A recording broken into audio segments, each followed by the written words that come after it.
The ocean stretches endlessly across the horizon, deep blue, unbroken, eternal. Somewhere between the mists of legend and the map of reality, a shadow rises from the sea. It is an island few have ever seen, and even fewer have ever touched. For centuries it has been whispered about in sailors' tales and colonial records, a place where ships were wrecked, where the wind spoke with strange voices, and where no empire ever truly set foot. This is the story of the island that no one could conquer. Centuries ago, when Spanish galleons roamed the Pacific, their captains drew charts that reached the edges of the known world. They marked every coastline, every bay, every inlet of New Spain. But out there, beyond the reach of the viceroys and the mission bells, stood a solitary island, rugged, silent, and unforgiving. Its cliffs were sharp as blades, its waters treacherous and filled with invisible reefs. To the local people, it was sacred, a place where the sea and the spirit met. To outsiders, it was a mystery. The year was 1533. The conquistador Fortun Ximenez, in search of new riches, sailed north along what is now Baja California. His ship, the Concepcion, drifted toward an island rising abruptly from the sea, an island later called Isla de Cedros, Island of the Cedars. The crew, desperate for water, tried to land. But the sea had other plans. Waves smashed the hull against hidden rocks. Men were thrown overboard, swallowed by the current. Those who reached the shore found no refuge, only silence, and eyes watching from the cliffs above. The island did not yield. It never would. For centuries, Mexico's islands, Cedros, Socorro, and the Marias, existed as silent witnesses to conquest. Spain claimed them on paper, drew them on maps, and sent expeditions to take control. But nature refused. Storms tore apart galleons, hurricanes erased entire camps. Even when they managed to build temporary outposts, the ocean reclaimed them within years. Fresh water was scarce, soil thin, food unreliable. The sea itself guarded the island like a living wall. And yet, people lived there. Small, resilient communities.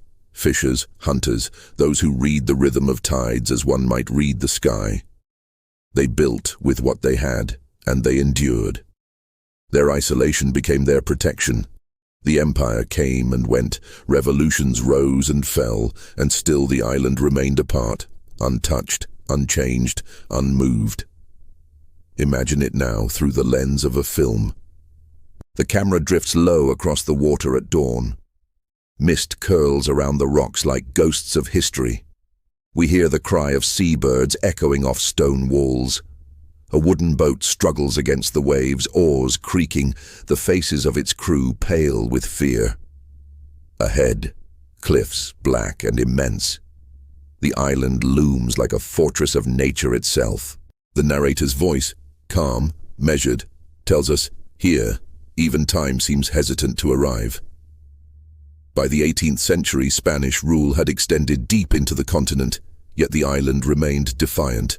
Reports describe it as inhospitable, unproductive, unsuitable for habitation. But what they truly meant was uncontrollable. They couldn't hold it, couldn't change it, couldn't bend it to their empire's will. When Mexico gained independence in 1821, the new republic claimed the island again. And once again, it slipped through their fingers. In the 19th and early 20th centuries, the island became a ghost on official records.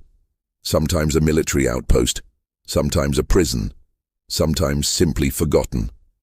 Pirates anchored there to hide from patrols. Whalers used it as a base, then abandoned it. Explorers wrote of strange lights seen from the shore, of sudden storms that rose from nowhere. It was as if the island itself was alive, choosing who could stay and who would be forced to leave. But this story is not about ghosts or superstition.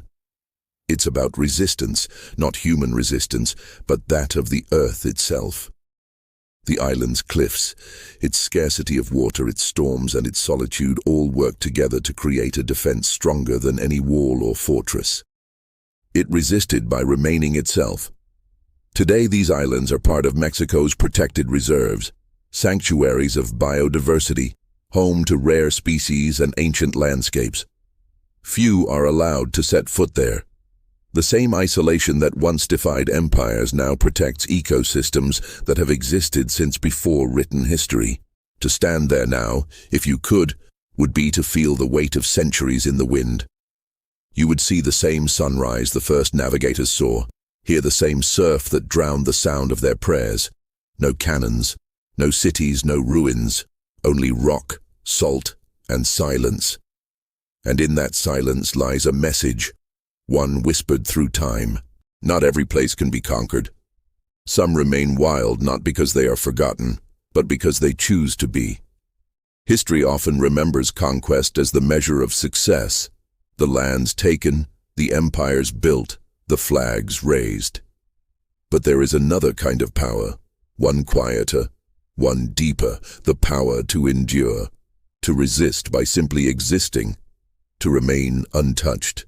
The Mexican island that no one could conquer stands as a monument to that idea, that not everything in this world was meant to be owned, charted, or changed. Some places belong to the sea, to the wind, to themselves. As the sun sets, the island fades into the horizon, a silhouette against gold and crimson light. The waves crash, steady as a heartbeat. The ocean reclaims its calm. And the island once again is alone, eternal, untamed, unconquered. This is the Mexican island no one could conquer.